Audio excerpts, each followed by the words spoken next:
Eating a plant-based diet but still can't lose weight? We've actually had that same problem and may have discovered something that can help. So today's topic is how to lose weight on a plant-based diet using the technique known as mindful eating.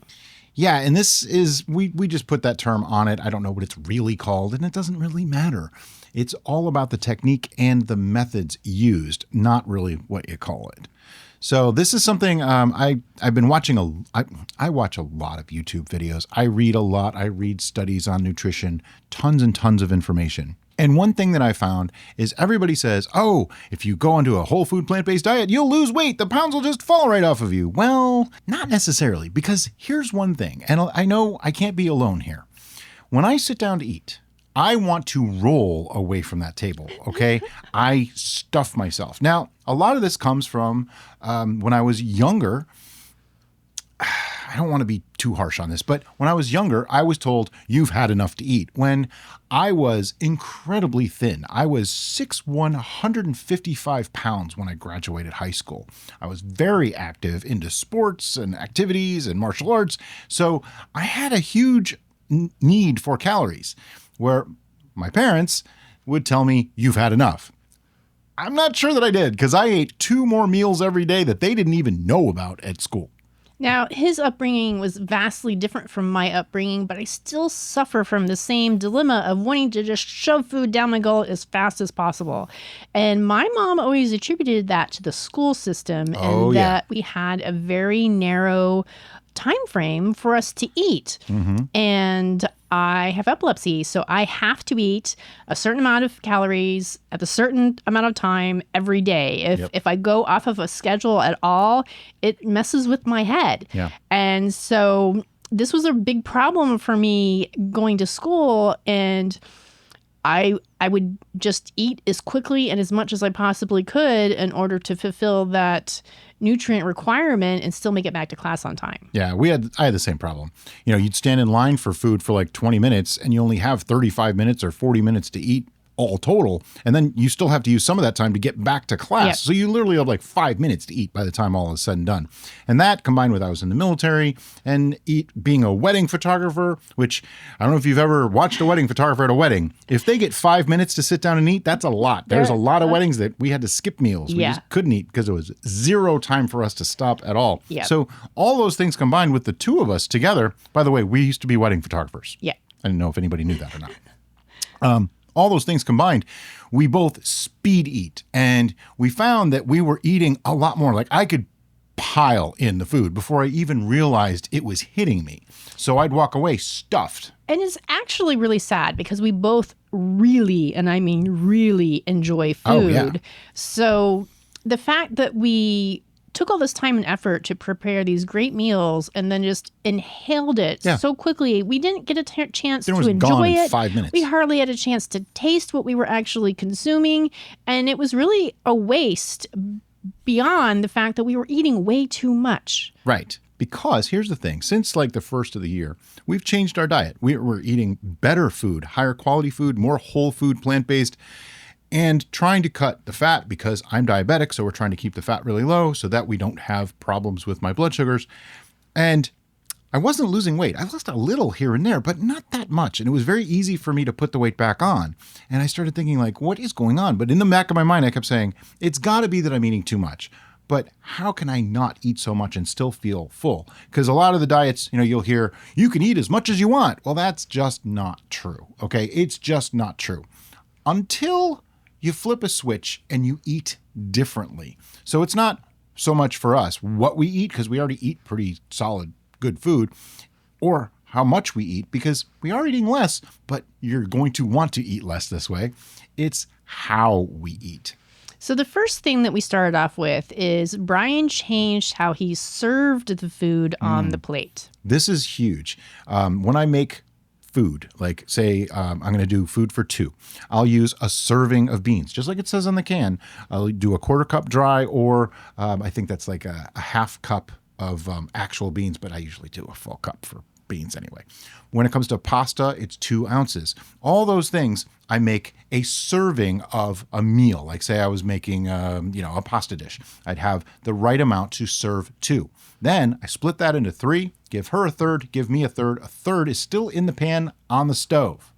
That's important because remember, it was a serving size for two people, but I broke it into 3. So we're only getting 2/3 of that serving. That's the first step. Another way to help with this reduced proportion size is to put it on a smaller plate. Lots of times we will select one of our dinner plates, and if it's not filled to the brim, we feel like we're losing out. Yep. But the next step is actually to eat slower and be aware of each bite. That's why we call it mindful. Be aware of what you're doing. What I started doing, we actually went to a Ruby Tuesdays with her father because we're looking at buying a house. So when we were out that way, the only place that we could really eat that had reasonable food was Ruby Tuesdays. And we all got the salad bar. Yep. That's what we got. And that was the first time that we tried doing it. Yep. And I remember coming back to the table and I had this plate of food and it was just, salad basically. And what I did was get my fork, take a reasonable size bite, nothing too big, nothing too small, put that in my mouth, put my fork down, wait till my mouth was completely empty to enjoy the food, realize what I'm doing. When my mouth was completely empty, pick up my fork, move whatever around I had to move around, get another forkful, and do the same thing. It took me no less than 25 minutes to eat that plate of salad. I went back 2 more times, but I ate nowhere near as much as I normally would have. And we were there for a solid hour just eating. And it was so enjoyable to the point that I can't tell you what I had for lunch 2 days ago, but I know what was on that plate that day. Right. Which kind of defeats the purpose if you think that we've been doing mindful eating the whole time. But you get the point. You know what I mean? So this leads us to the slower bites and the slower consumption of the bites gives you more time to enjoy each bite. You can sit there and analyze and think about what is going on in your mouth at that time. Oh, did you get a kernel of corn? Have you actually chewed that kernel of corn thoroughly so that we don't have the infamous what happens with corn when it passes through you situation? Same with beans. They have a great texture if you actually take the time to chew the beans. And broccoli and lots of things that have different textures and crunch, and some things that might have retained juiciness inside. All of these experiences you're going to be able to enjoy if you take the time and think about it. What I also started doing was like every 2 to 3 bites, I'd take a drink of water. Now that day I was having water. Yep. A lot of the time I'll have water or unsweet tea with dinner. I know to some people unsweet tea is sacrilege, but you get used to it after a while. I drink coffee black, I drink tea black, all that stuff. But what it also does is it makes it conducive to social situations because with your fork down, if someone was talking and you swallow, now you can speak and you don't feel like you're going to shove some food in your mouth or you're holding a fork right here. You don't have this awkwardness. It's kind of amazing. We've been trying to do it and we keep reminding each other because we'll both fall into the habit super fast. And we remind each other all the time, maybe not as much the last couple of days. We've been doing a lot better. Yeah. At first, it was like, mindful eating, because we both just start shoveling and whoa, stop. And I'm finding that I'm enjoying the food more, but also because you're eating slower, your body is doing what it's supposed to do, which is as your stomach fills and the signals start coming in saying, whoa, we got food, eventually the signal gets to your brain that you are full. I have found myself walking away from the table feeling almost nearly as full as when I was stuffing myself. But when I go into Chronometer and I plug in how much I ate, I've been eating way less calories. I mean like almost 30 to 40% less calories just from eating differently. But I'm still full, and I'm still full hours later. That's the crazy part. I've not really had that where I'm starving. Don't get me wrong. Come mealtime, I'm hungry, but I'm not like, I have to eat right this second or I'm going to pass out. It's more like I could wait another hour if I really had to, but I'm hungry. I'm ready to eat. That's when you should eat too. This is an important aspect as well. I have a serious problem with it's lunchtime, gotta eat. It's dinner time, gotta eat. If lunchtime comes and you're not hungry, don't eat. Or eat something very small if you really feel the need. That alone has changed everything for me. And the idea that you have to eat breakfast, I have heard so many stories back and forth as to whether you should or shouldn't. I think it's a personal thing. If you want to eat breakfast, eat breakfast. If you don't want to eat breakfast, don't. We don't.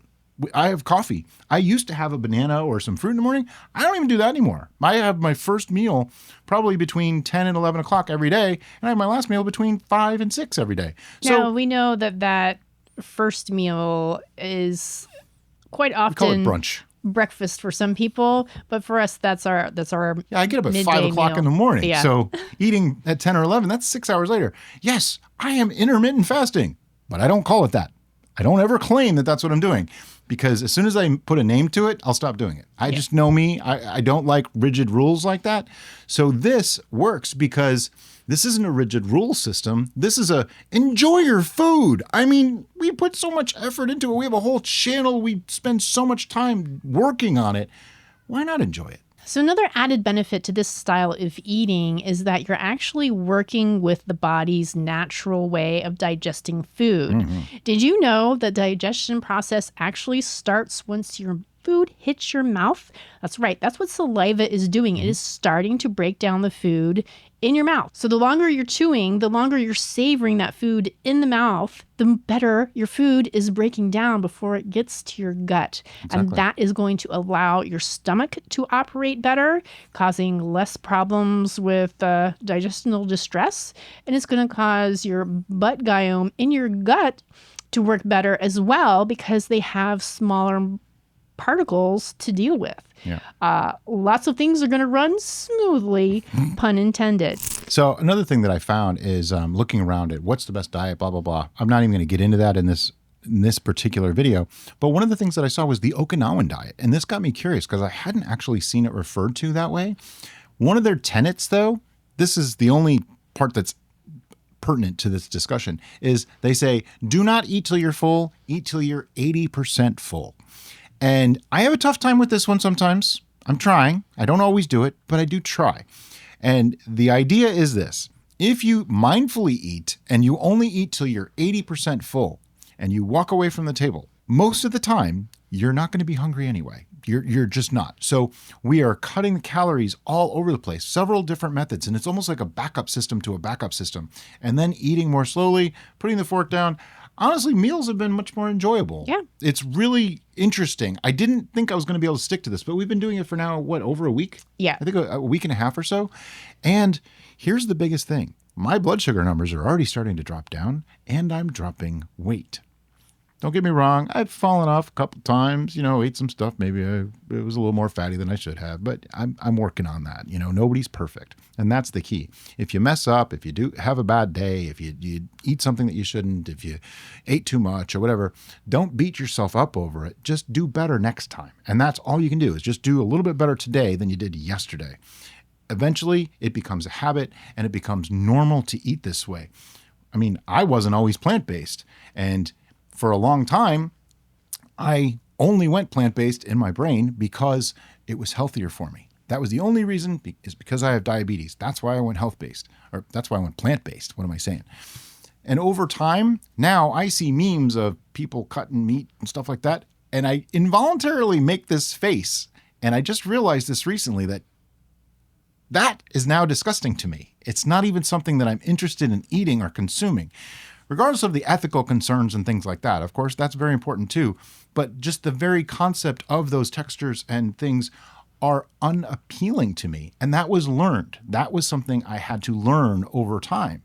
And just like that, I can learn to do this. And if I can do it, anybody can do it. Because trust me, this was hard for me to switch to plant-based. I grew up in a very omnivorous society. Let's just say that. All right, we're going to go over some of our bullet points just to make sure that we caught them all, but I think we did.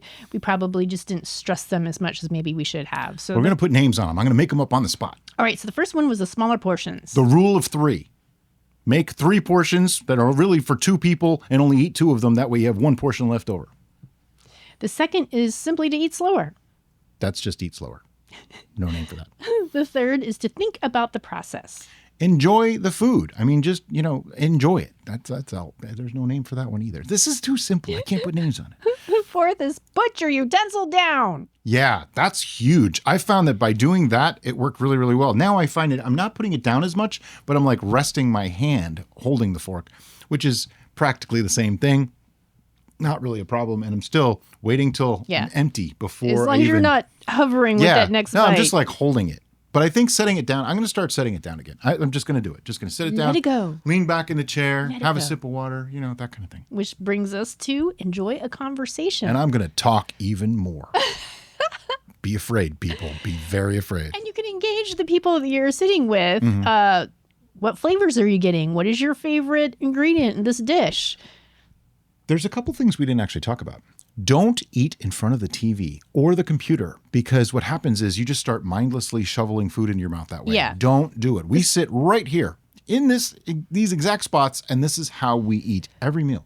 Yeah. Avoid distractions is basically what he's saying. Put your phone away. One of the biggest distractions is the cell phone. I'm guilty of it. So I think I'm going to try to institute a rule at the new house where we have a charging station. I'm not comfortable with this so far.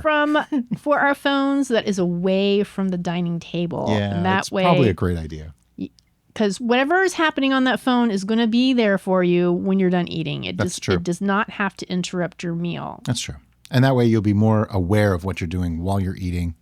Definitely a better way to go. I'll just have to adjust.